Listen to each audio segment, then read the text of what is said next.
what does it look like for high performing individuals? How different it is for people who have a lot more pressure placed on them. From NHL players, student athletes to Olympians trying to reach the podium, each individual is dealing with performance expectations put on by themselves and sometimes an entire country. And that extra pressure comes with a toll.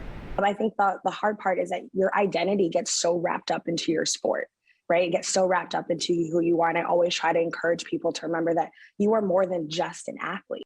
Jhanelle Peters is a registered psychotherapist who's worked with individuals from diverse populations and socioeconomic backgrounds, helping them navigate life. Now, some of those individuals include high-performance athletes, and a recent study suggests elite athletes are more likely to experience depression and anxiety than the general population.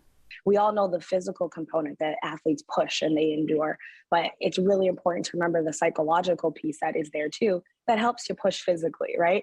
They go in hand, and one can't be there without the other. And so I think when you see people and other athletes that people look up to showcasing that, hey, I have hard days just like you do.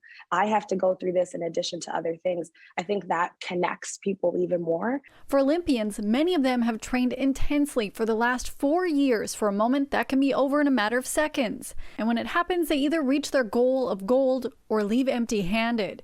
Peters says it's important for athletes not to focus on that moment, but what can be done next so it's not all-consuming.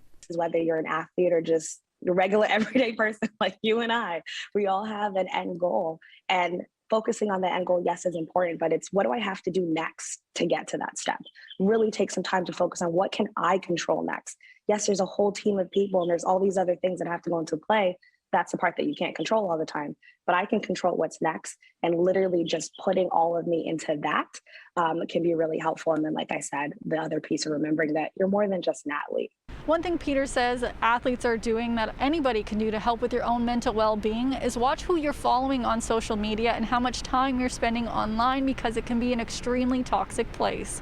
For City News in Toronto, I'm Lindsay Dunn.